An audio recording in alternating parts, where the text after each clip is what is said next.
All right. So, hello everyone. Jai Jinendra. I welcome you all to the 24th lecture on in our online lecture series on Jainism. And today we are going to talk about plural paths to purification. For this, we have our speaker, Professor Christopher Chapple, and we have our chairperson, Dr. Shugan Jain. And before we start the session, I would request Harshit Mishra to recite Namokar Mantra. Harshit. Thank you, ma'am. I request you all, please join your hand. Then I recite the Namokara mantra. Namo Varihantanam. Namo Siddhanam. Namo Ayiriyanam. Namo Uvajjayanam. Namo Loye Sabasahudam. Eso Panchanamokaro Sab Pavapanasano Mangalanam Chasavesim Padhamam Havaya Mangalam Padhamam Havaya Mangalam. Thank you. Thank you so much, Harshit. So I welcome you all, everyone, each and every one of you, um, to this lecture. And well, I don't think I need to give an introduction about ISJS, but we engage in lot many activities about Jainism, and the one that is just coming up is our winter program, and the deadline is approaching. So if you are interested, please join soon. Well, today we have our chairperson. I would first introduce you to Dr. Shugan Jain. I think all of us know him. He is the president and founder of ISJS. After doing his studies and a lot of work in his um, life, he decided to do further studies in Jainism, and then he did his PhD, and then he came up with the idea of founding ISJS with Sulekhanji. And then you know that we have come a long way. He has published a lot, many papers, many books, and he is a visionary. Today, we also have the speaker. It's a pleasure for me to introduce you to Professor Chapple. Professor Chapple is a Doshi Professor of Indic and Comparative Theology at Loyola Marymount University, Los Angeles. He is the specialist in the religions of India, and he is an advisor to ISJS, I'm happy to share. He is also an advisor to Forum on Religion and Ecology at Yale. He is an advisor at the Dharma Academy of North America, Berkeley, and the Jain Studies Center, SOAS, as well. He has published many books, many papers, and we are glad to hear his thoughts today. So I would request directly Dr. Chappell to please come ahead and share his views on plural paths to purification. Professor Chappell. Thank you. It's truly an honor to be with you all. And I also want to applaud Harshit for that beautiful, beautiful rendition of the Namakar mantra. More change please, because let it be on the main screen. Can you change the mode, Harshit? Here, Professor Chapple be the main speaker on the screen. Or each person could simply put main screen. So, okay, thank you, thank you. Welcome to this space. And this space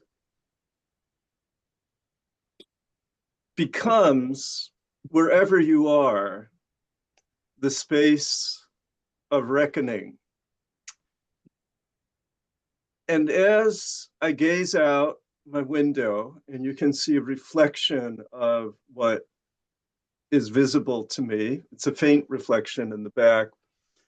But this magnificent vista of mountains and ocean behind my screen here calls us to this innate sense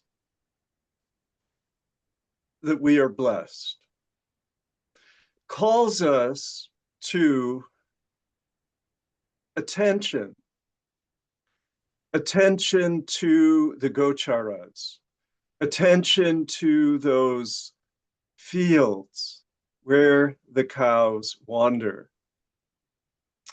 And held in common across the traditions of Sankhya, of Abhidharma Buddhism, of the karma theories, of Jain literature, we're invited to dwell purposefully within these fields.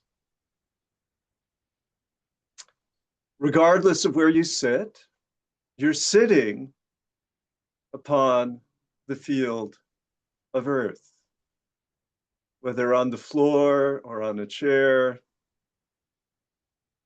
This remarkable kshetra, this remarkable field, has been cultivated and processed so that you have a place to sit. And to reflect that field, and to reflect upon that field, we're invited through this process called Bhuta Shuddhi. We're invited through the purification of our relationship with these fundamentals to simply be, to simply stand.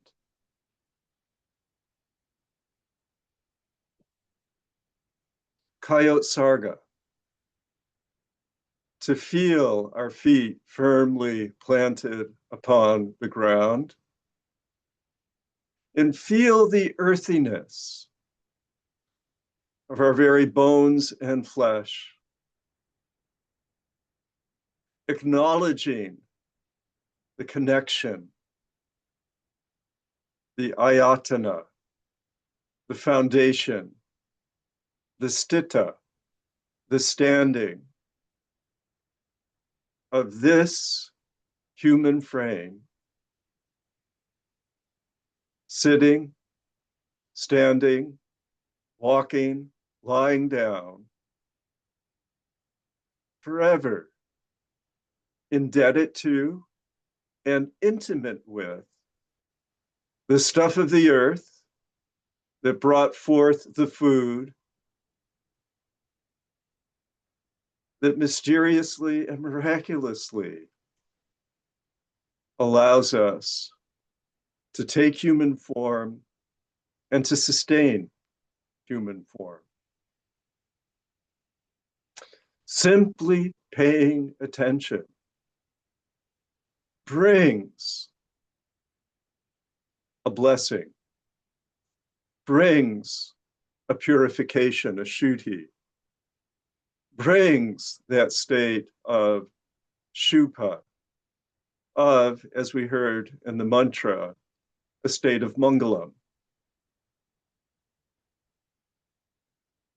Now, to the north of India are mountains. And to the north, where I face, there are mountains. And mountains, through their very presence, inspire us.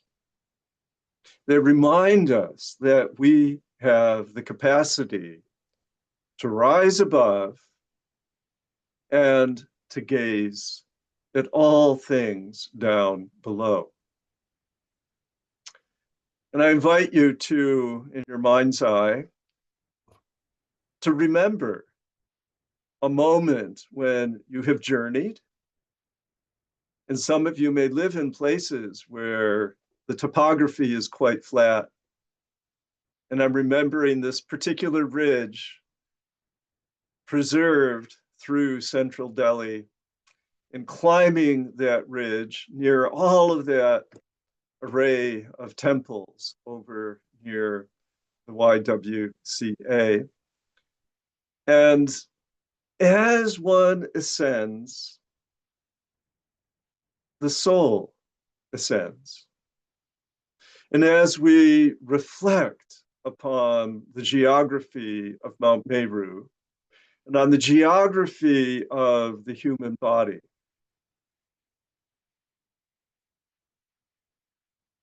and are wandering with purpose,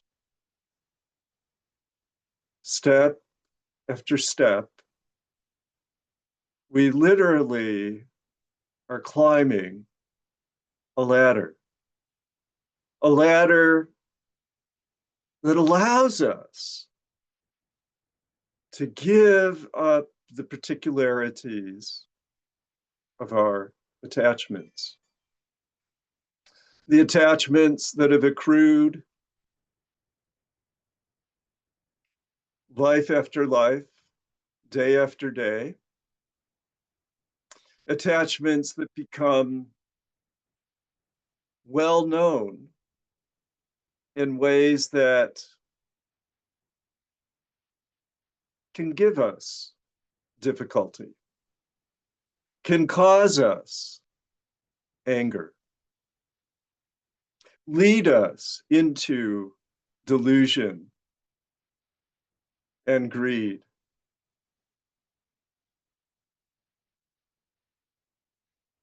And what we need to do is rediscover the Gochara, rediscover the Kshetra, understand it by contemplating it. I want to share just a little bit of my morning. And it's been a blessed morning thus far. Of course, I'm on the other side of the world, but I rose early and had the opportunity to be on my back patio, as we call it here in Hawaii, Lanai, and to breathe,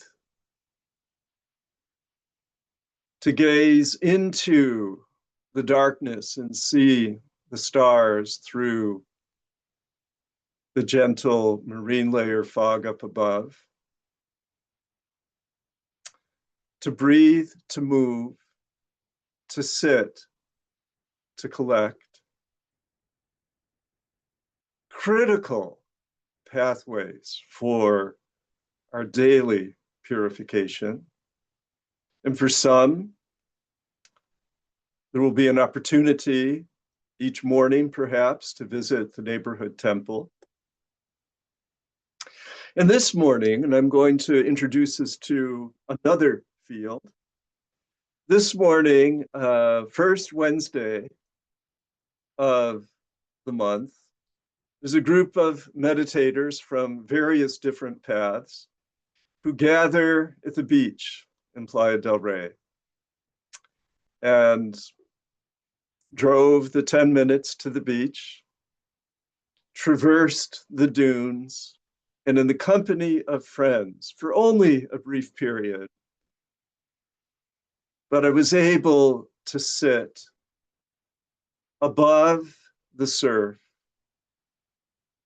and listen as those waves return again and again and again. And to watch the activities of the seagulls as they were, I don't know what they were doing, but they were having a meeting. They were gathered out in the water, and then they went out to the jetty, and then they went back to the water. And the glimmer of the early morning light upon the ocean, anticipating the full moon, perhaps breaking through that marine layer fog, And then being in the gentle, quiet company of other persons who practice daily sadhana literally washes the spirit. Washes, not that the spirit needs washing, but it washes those karmic impulses and prepares us to operate with a freshness, with a newness, with a purity. And that brings us to the second great Mahabhuta, Jal, Vari, Ap, celebrated in so many ways in the literatures of India. And I invite you all to, I'm lifting the cup to the Uberoi Foundation here, but waters sustain us. Every morning, again, I'm just sharing the joy of my simple morning. Every morning I make chai, except for Sundays, and gathering the stuff of earth, the tea leaves, the turmeric, I use cumin, the cardamom, the coriander, and invite the water to bubble up. Invite the water to become ever more pure as it boils. And then join those hot waters, those boiling waters with this stuff of the earth. And then through the morning, as so many of us do, to sustain,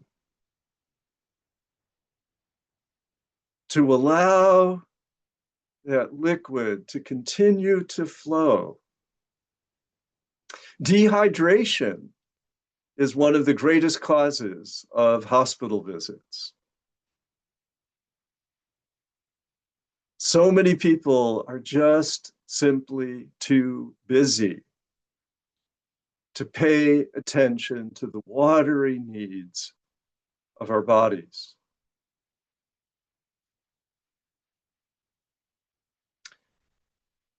Again, I'm able to gaze from this place and see the Pacific Ocean, Santa Monica Bay specifically. And I remember when we drove in 1985 in August, we drove from coast to coast, leaving behind the Atlantic and over a 10-day pilgrimage, making our way to this place on the Pacific Ocean, and just gazing at the vast expanse, knowing that that body of water covers more than half the globe. And then coming to appreciate, as I think the Deliwalas certainly appreciate, the source of our waters. And in India, the Yamuna, the Ganga, in the north come out of those glaciers and deliver fresh water. And I remember being in Hastinapur and the summer heat, sometimes monsoon, sometimes not, but just allowing that shower to bring that blessed Ganga water with full force and with coolness onto the body. And without those remarkable waters, we could not, we would not flourish. And just as the waters of northern India come from the Himalayan glaciers, so also the waters of Southern California come from the snow melt and the glacier melt of the Sierra Mountains. waters cascading into reservoirs, and then delivered through engineering into our homes. Every time we interact with that field of water, beautiful right now, placid ocean, we're reminded, we're brought literally back to our senses. And with water, with the saliva of our bodies, of our mouths, we're able to receive flavor and taste, appreciation.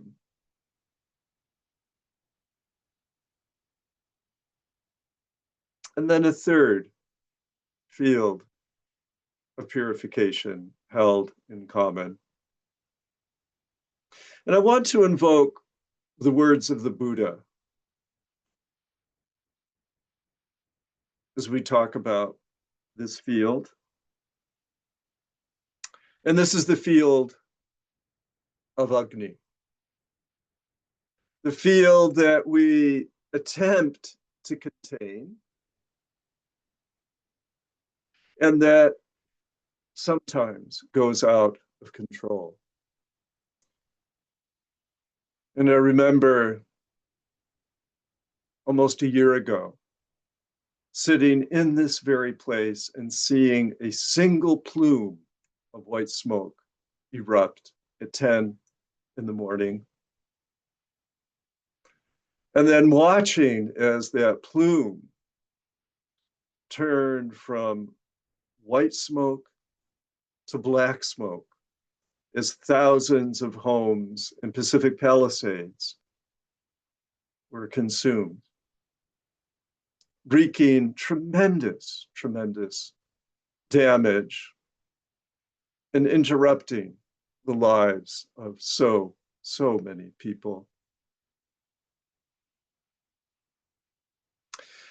And when the Buddha reunited with his son, Rahula, and recall, it's not a terribly happy story from the perspective of Rahula. When Rahula, the son of the Buddha, was born, his father took off, could not handle it, went away for 6 years, just wandering. And one could only imagine the little boy saying, "Who is my daddy? Where is my daddy? Grandpa? Mom?" And part of the tragedy of the life story of the Buddha is that it was actually his aunt who raised him because his mother had died in childbirth. With family secrets, it's so hard to know. Who knows origins? Who knows the true story? But when they were reunited, father and son, and the Buddha fully awakened, inviting the 7, 8-year-old boy into his company, he advised him in the middle of a sequence of teachings, and we're at the middle of this sequence of the Mahabhutas. He said, "Rahula, look at the flame there, the deepa, okay, the lamp. Look at, remember the kitchen fire, okay, the smoldering dried dung, a little bit of smoke." And he said, "Be like the fire. Accept whatever comes your way. And just as the fire will consume whatever is offered without complaint, so also allow your inner fire to purify, to incinerate, to obliterate all of the things of the darkness. Now, this brings me to, as I was putting together this talk for the last few days, brings me to the acknowledgement of darkness, dukkha. The cousin word for dukkha is, in fact, dark.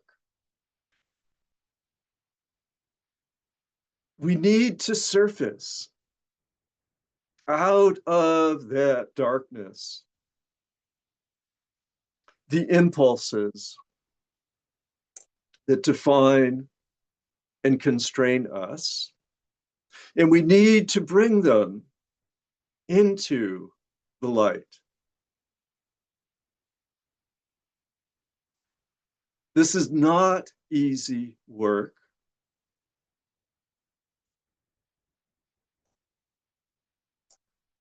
Our gateway can be the realm of dreams. Sometimes, out of that darkness and into our dreams, we surface light and happiness. And sometimes, out of that darkness and through our dreams, we're reminded of the weightiness and the heaviness of what needs to come forward, what needs to be incinerated. And in the Gyanarnava, and repeat it in the Yoga Shastra, Digambara and Svetambara meditation manuals, we're invited to go into that almost swoon-like state and almost with mathematical precision to gain an intimacy in the form of lotus leaves and the petals of the lotus flower, to gain an intimacy with those difficult pieces of our inner terrain that require our attention. To cultivate the inner fire, the tapas, that allows once known those difficulties, those places of darkness, those places of greed and delusion to take flame. Now, tapas. I was gifted with a practice as a teenager, many practices, and a practice that I settled into when I was 18 years old was a weekly fast. And fasting, so important across, multiple paths of purification. Buddhists, they fast every day. Buddhist monks and nuns every day after the noon hour. So 2 meals a day, and then they feel their hunger. They feel their life. With Paryushan, an extended fast.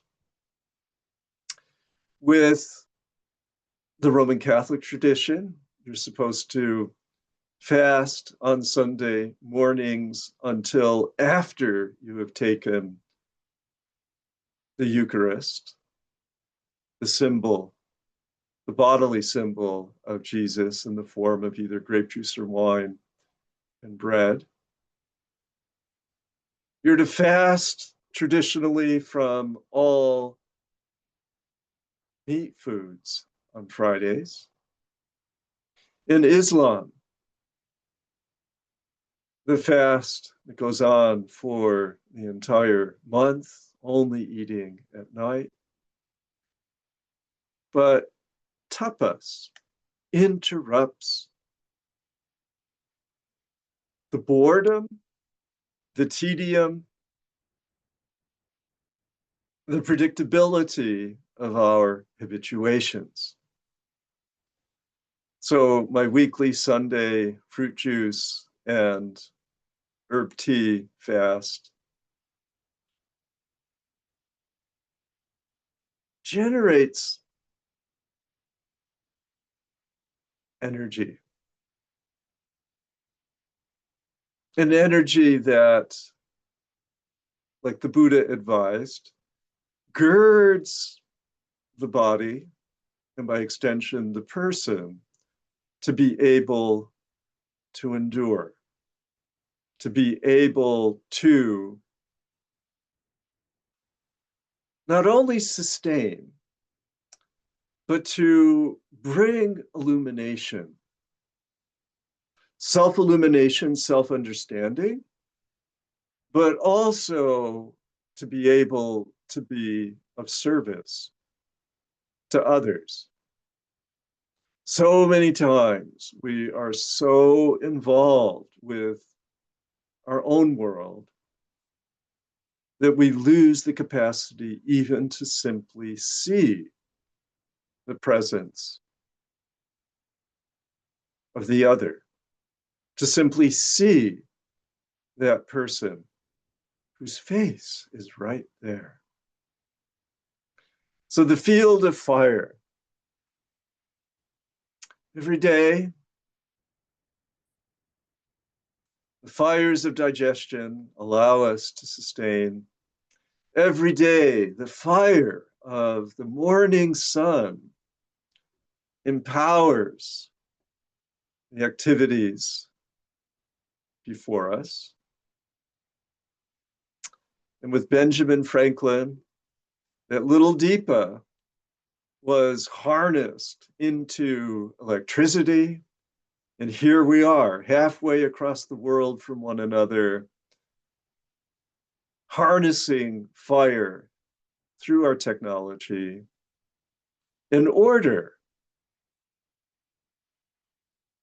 to be in one another's company.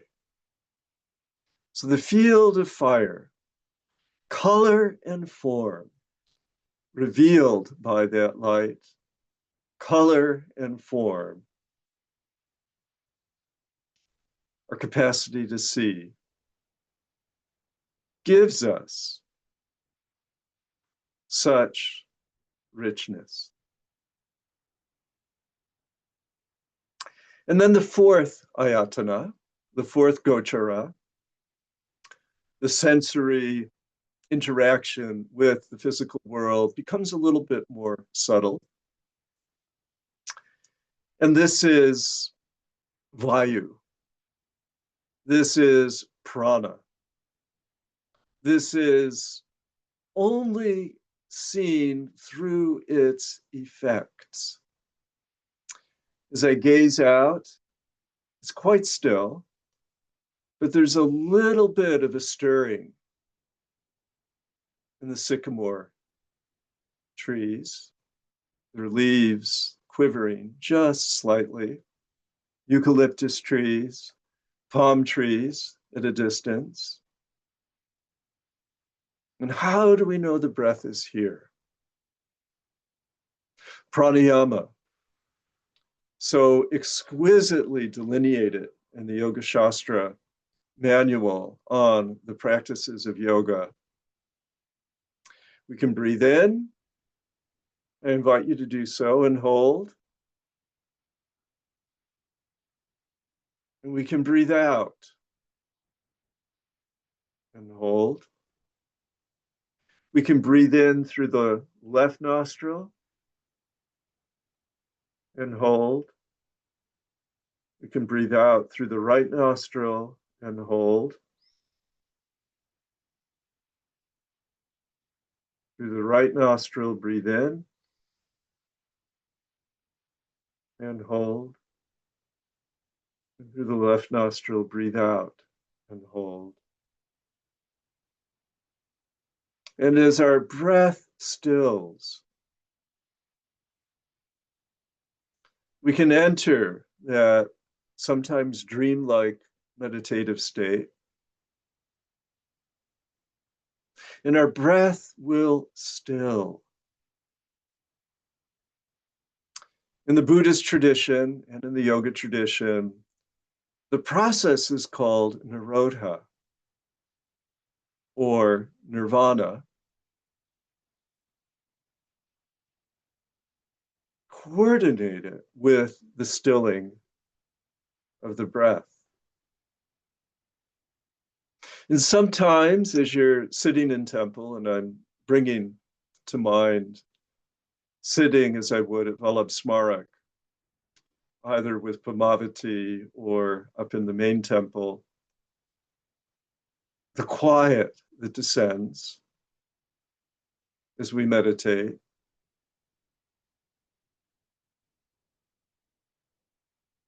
and the dropping of that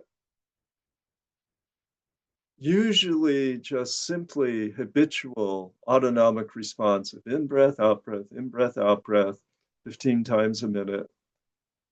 But in the interstices, those little gaps,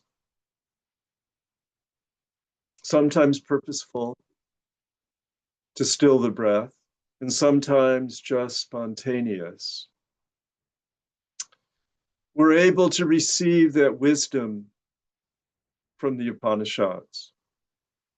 That wisdom that without the breath, nothing will operate. There will be no fragrance to the nose. Without the breath, there will be no flavor to the mouth.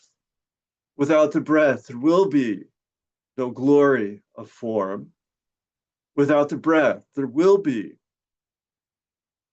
no blessed touch. Without the breath, there will be nothing to hear.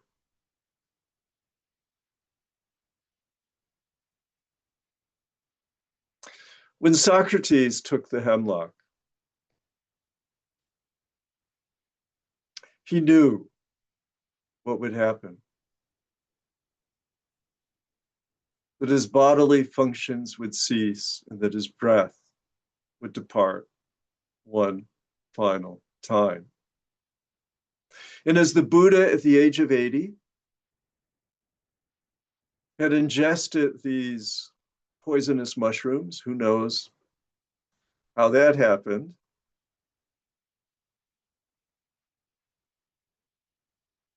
and as he was experiencing the pain that he knew would lead to death, he advised people, as Socrates advised people, use my passing as an opportunity to reflect. Everything that we've put together eventually will fall apart. And in the second chapter of the Bhagavad Gita, Krishna advises Arjuna, everything has a beginning, a middle, and an end. Tatraka pari devana. Why bother with the lament?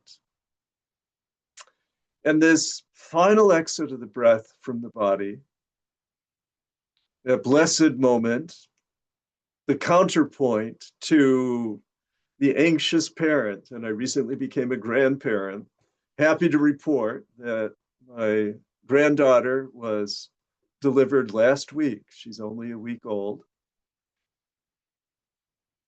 And we all rejoice as that baby cries.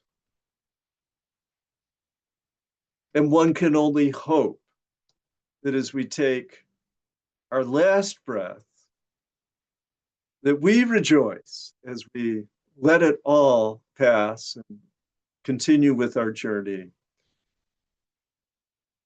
and those around us lament. But the field of breath, the field of wind, by simply gazing upon the wafting of incense, we're brought into a contemplative mind state.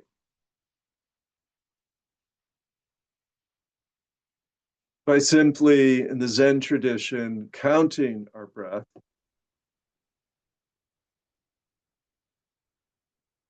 exhale 1, inhale. Exhale 2, inhale, all the way up to 10 and repeating. We're going for the fundamentals, the essentials, the recognition of the power of breath. And then the fifth, and there is a sixth, but the fifth great Gochara, the fifth great field, is the field of the vast open sky. And during our ashram training, my wife and I would venture early Sunday morning to our meditation space. And in a rather small select group, long before others would arrive, those of us who had vowed ourselves to the life of yoga would sit and gaze to the north. And just simply, as I'm gazing to the north here, simply behold the morning sky for a full hour.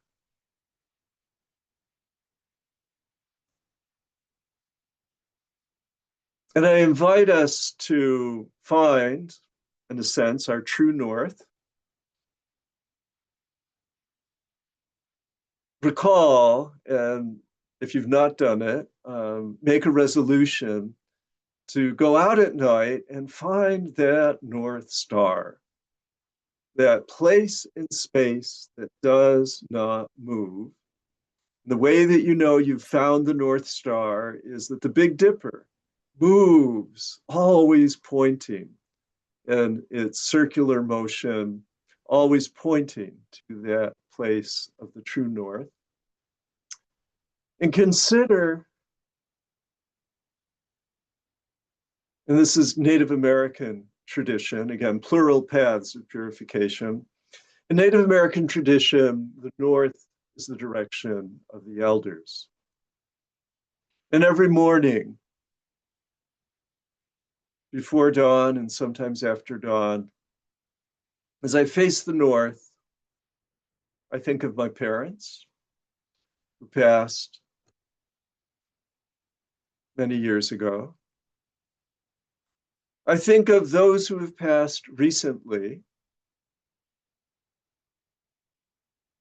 and do an internal puja as advised in Haribhadra Suri's Yoga Bindu. It says puja, remember and honor those who have gone before. Remember the ancestors, your teachers, your parents, if they have passed.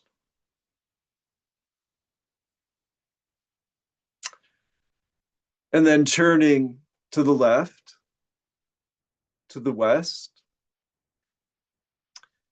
In Native American tradition, the West is the land of the mother.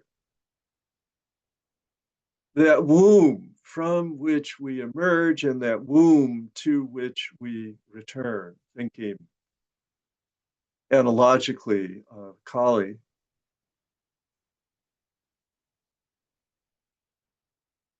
And thinking of the women who continue to give us strength and who In my case, my wife is very much alive.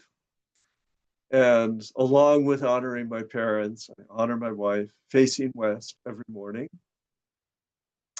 And then turning to the south, honoring the children, the students, those whose lives continue to unfold, those who continue, like my granddaughter born last week and my other granddaughter to be born in January, just to celebrate.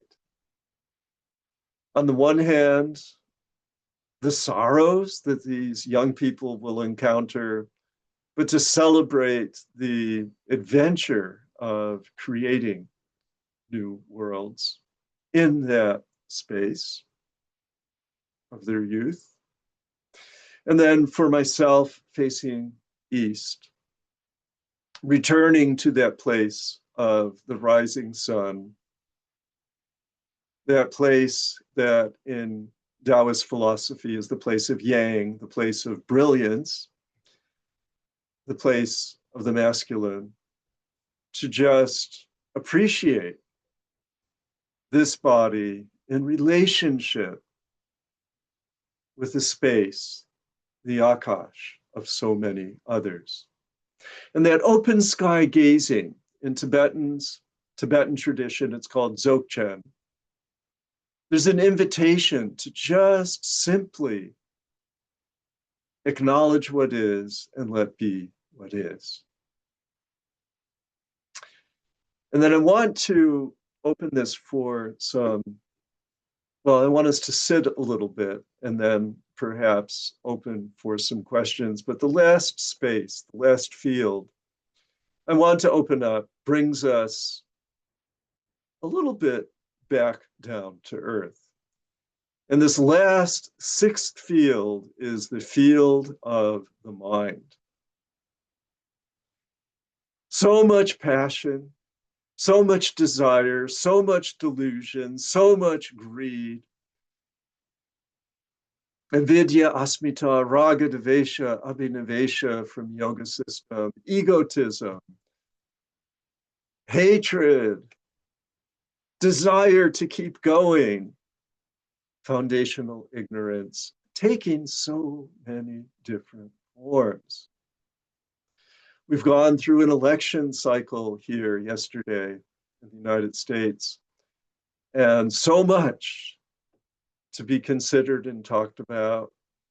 The mind going here and there.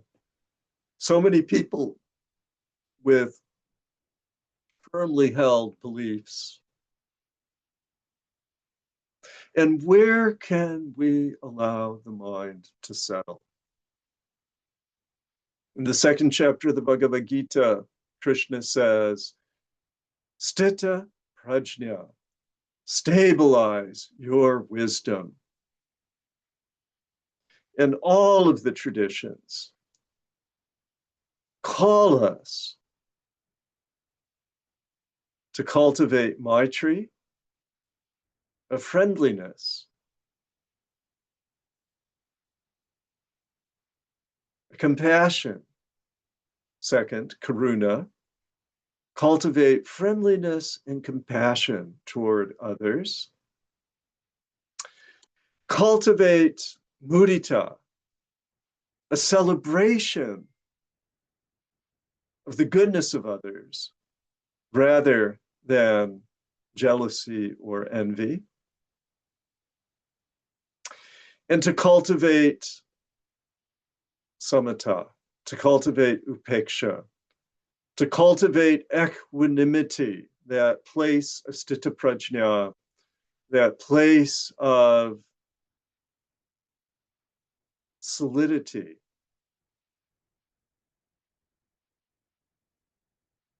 Become a safe haven as the world continues to generate maelstrom after maelstrom after maelstrom. So I invite us to just simply sit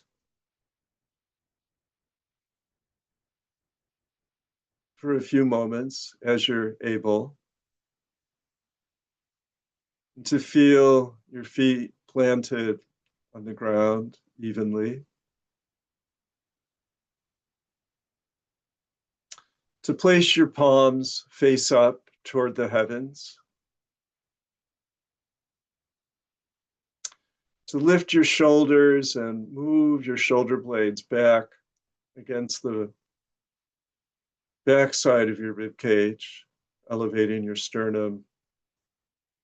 And to feel the floating of your head into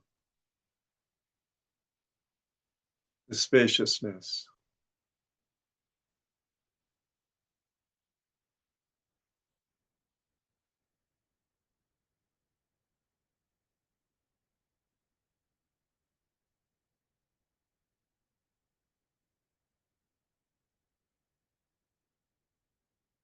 Open the place of heart. Open the door of Maitri and Karuna.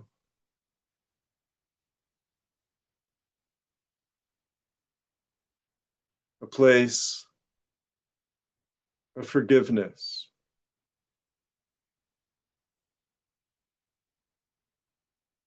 Of self. Forgiveness for others.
So thank you very much for your time and attention.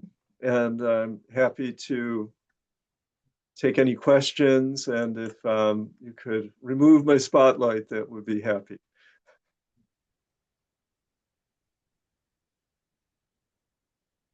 Thank you so much. Thank you, Professor Chapple. Thank you. All right, the floor is open for questions. Do you have any questions, comments? And I also would like to hear from our chair, who is, I'm assuming, in Delhi. It looks like you're in your office there. And I'm always so happy to be in the company, even virtually, with Shugan. Chris, you emphasized a lot on fear. Okay. Now, all the techniques that we discuss of meditation and lifestyle practices, they may result in temporary freedom from fear. And then it returns. So how to solve this problem?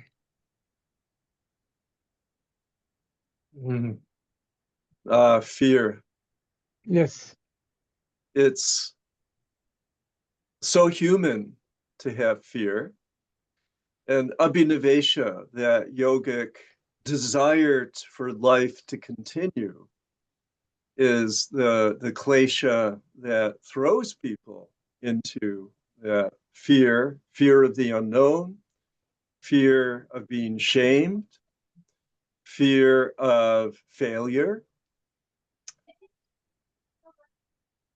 And all of those fears come from that place of ego. To have the bravery to face our fears requires great courage.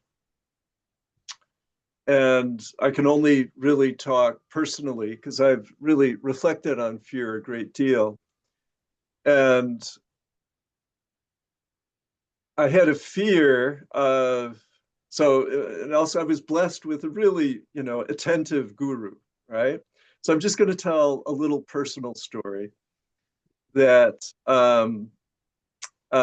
is, again, it's a personal story, but it may relate to some experience that others have had. So I have, from the time of childhood, not really been interested in competitive sports. And as a boy, you're supposed to like get out there and do those things. And I was inept. I was embarrassed. I was really, not a strong physical presence. And and my teacher sort of saw this. I mean, I was still a teenager when Yeah. we did these things. And what she did was she challenged me and she said, "You have to." And there was like sort of a prescription that I had to be in a men's yoga class and really work at doing asanas that were difficult and stand on my head and do things that I did not know that I could do. But even more so, she said, all you men in the ashram, you have to go play baseball on Saturday mornings. And oh, I hated baseball. And Yeah. World Series just won, and still to this day, it's not my my thrill. But it was embarrassing because I'm just not good at these things. And then finally, I just like let it all go, and I hit a home run, and I felt the glee of what it means to be physically competent.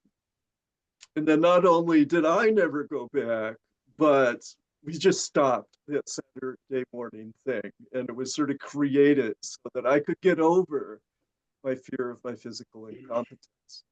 So, yeah, we need to find ways and invite ways that the world the world always challenges us. And what we need to do is to meet the challenge. And part of what creators do, and I'm thinking of yourself in particular, and I've seen you do this again and again, is that you develop a bravery to do something that hasn't been done before. And I remember when we would, with our ragtag of Americans and Europeans, show up at one place or another, sometimes people just did not want us there. And you said, no, we're here and we would love to follow your rules, but please forgive these foreigners because they don't always know how to behave properly. And I just salute your modeling of just go for what will challenge us and what will educate us. And what I love about overcoming fear is that we can't think our way out of fear. It's not about information, but as we confront our fear, we become transformed. We become formed as one fear after another through a little bit of experience can be met and countermanded with what in yoga is called pratipakshabhavanam, the cultivation, and this is how we practice the vrats, the vows, through the cultivation of ahimsa. Okay, no, I'm not going to react violently. I'm not going to speak confrontationally. I'm going to find a different way. And that prepares us to anticipate the fear and to be able to work through it. Thank you. Okay, thank you very much. Thank you. Any other question? Sulek. Chris, it's beautiful morning here, and you talked in your speech the joy all around. You interconnected the sky, the mountain, the river, the ocean, the birds, all of that. You also gave us a little peep into your life. You say you do meditation, you do every week some kind of a fasting. Can you elaborate more about your journey towards these beautiful things that you talked about? Yeah, so many blessings over the years, but I think of, people talk about the innocence of childhood, and I truly had, through the blessings of my parents, an innocent childhood. And they always made certain that we were out in the countryside. And my father grew up before there was running water, before there was plumbing, before there were, central heating, and he grew up in Canada.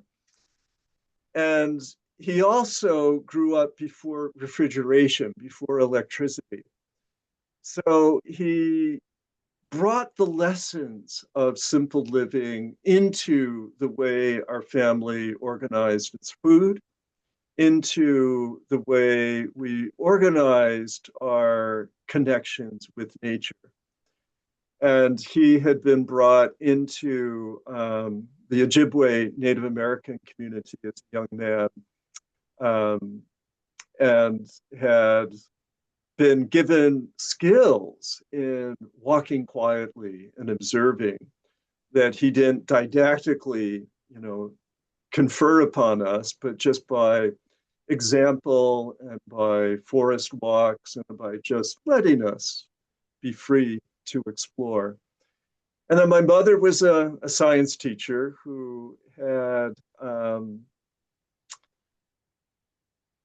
been very quizzical about human behavior and just reveled in raising 6 children. And as we get together from time to time, we're just, in awe of how we all knew that we were the most important child, right? And that her just skill and generosity and interest, just simply, we knew that both of them were very, very interested in who we were. So when I was 13, my best friend and I went to interview Philip Kapleau. And Philip Kapleau was the court reporter for the Nuremberg trials. He did such an excellent job of documenting the horrors of the Holocaust and the denial of the Nazi regime that he was hired to be the English language transcriber for the Tokyo trials. And this would have been in the 1940s and the 1950s. And he was so taken with the equipoise, the grace in defeat on the part of the Japanese, that he said, what do they have that we do not have, in comparison with the Western, the European grounding and persistence of anger and denial? And he entered the Zendo, and for 12 years, he studied with Yasutani Roshi, the premier Zen master of the Rinzai tradition of the 20th century. And when he left after that 12-year training in Zen, he was hired, literally with money, brought to Rochester, New York.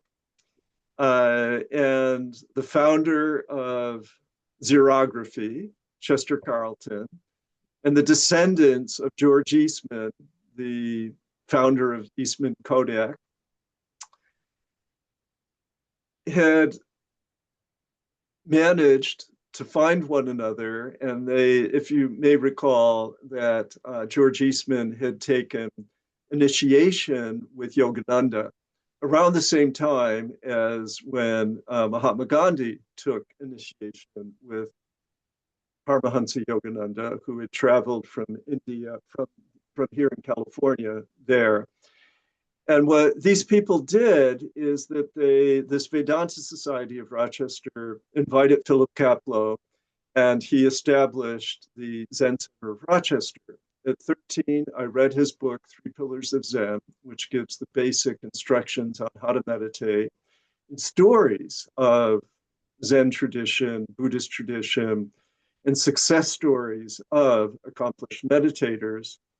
And we interviewed him, and I began a Zazen practice when I was 13, that in some form or another, I continue to this very day. I sort of invited into the conversation the breath counting, and then began avidly reading. And this was in the 1960s, at the time of the countercultural movement, the civil rights movement, the movement that allowed immigration to become open to the whole world. And Philip Chapple was not able to accommodate teenagers in his community.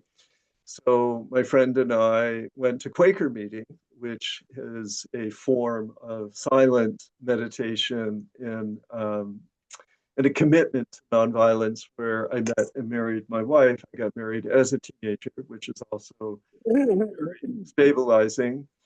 And then first in dream, and then in person, when dreaming when I was 17, person 18, met my teacher, who was a woman from Calcutta, who was part of the open door policy of immigration. She just established a yoga center, and for 12 years, entered into a sustained training in yoga sadhana that brought me eventually to have a PhD and to write books about ahimsa and translate Sanskrit texts from various traditions about the whole yoga process.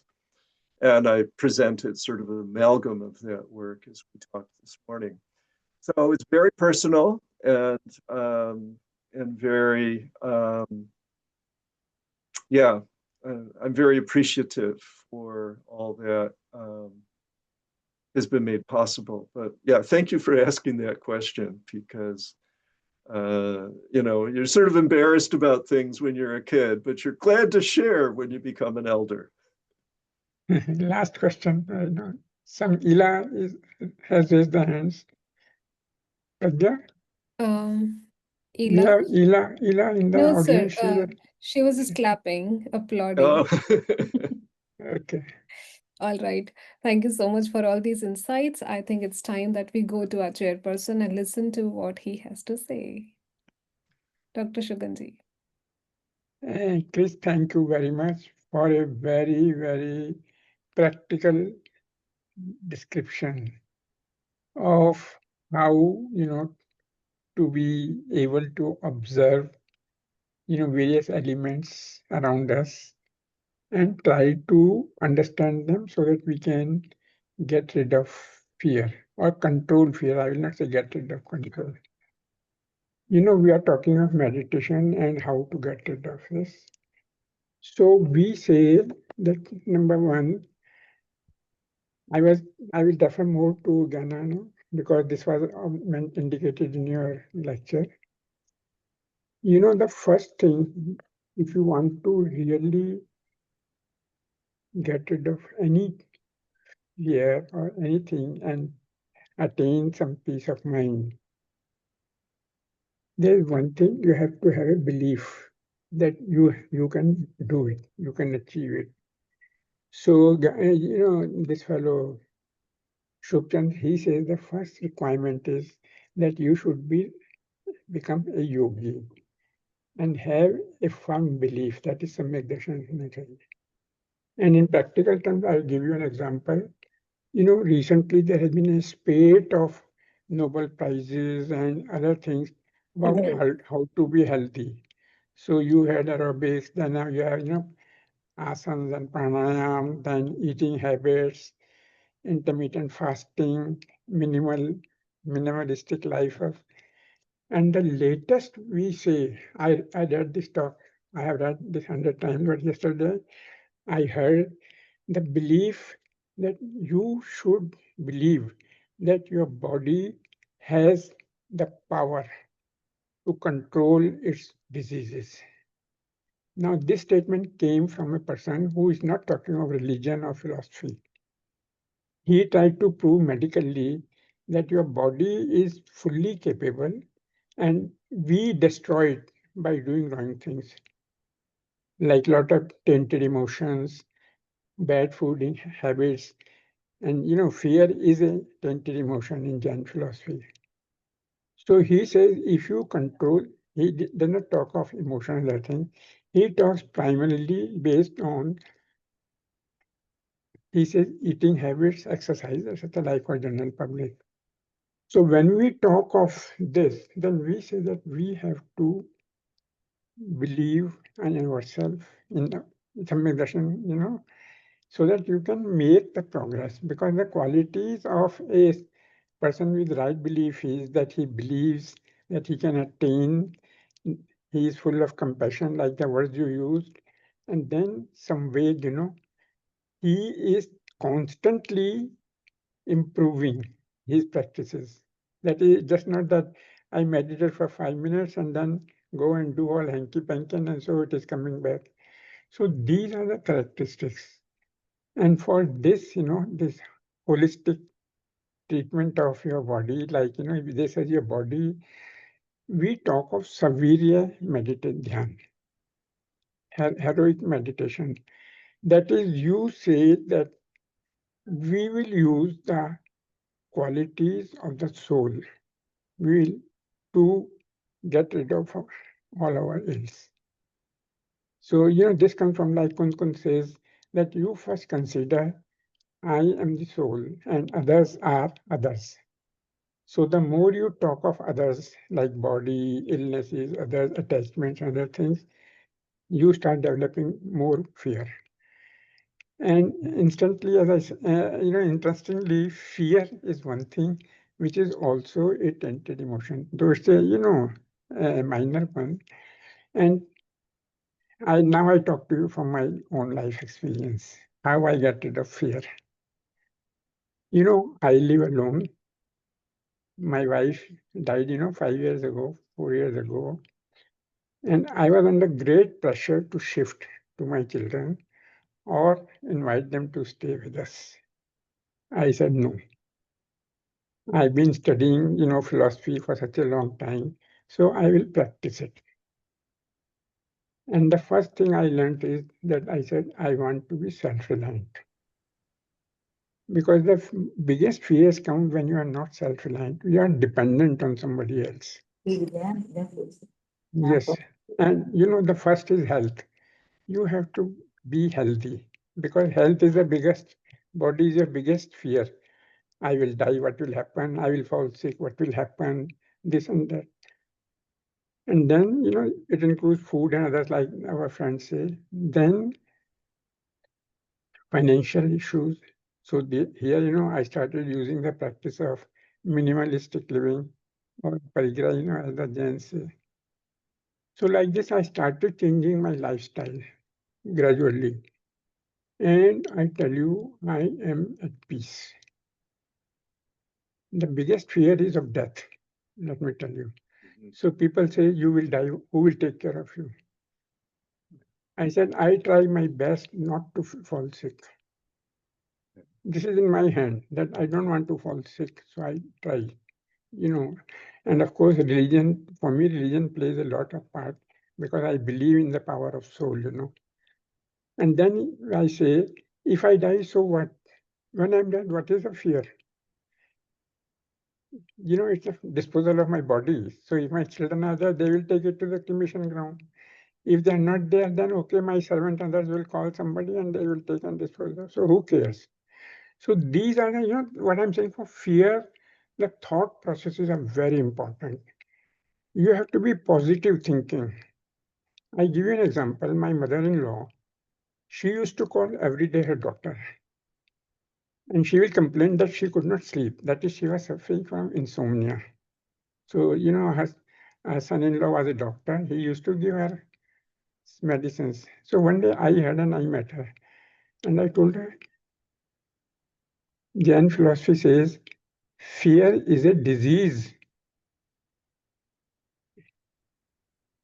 And when we become fully aware, then like our, cavelis, they don't sleep. They have got rid of the disease, so they don't feel.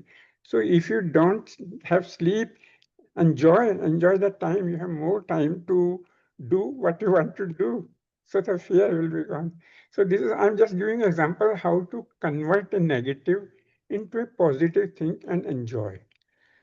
So this is my summation. You give from a very good example.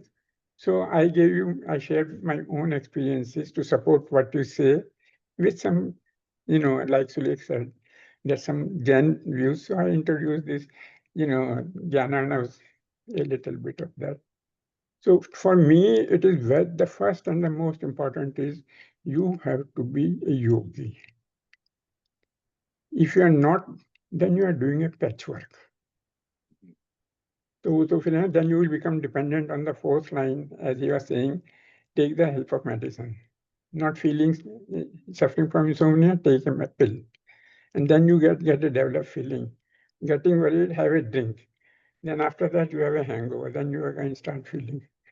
So this is what I'm saying, that we have to positive thinking, like, in psychology, they talk of positive thinking. We have to have belief in ourselves. I can do it. Those who don't believe in the existence of soul, okay, you do those to keep your body. And those who believe, like the WHO have said, health, to be healthy, they used to talk of physical well-being. Then they could talk of emotional. Then they talk of social wellness. And now they're talking of spiritual wellness also. So balance of all these is the healthy state.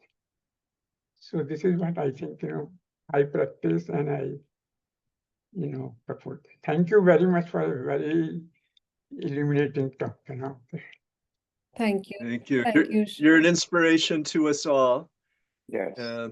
I learned a lot from you, how to express my technical knowledge into practical. Thank you. Thank you so much. And Okay. now at the end, Congratulations on becoming a grandfather, Chris, Oh, thank you. exactly, from all of us.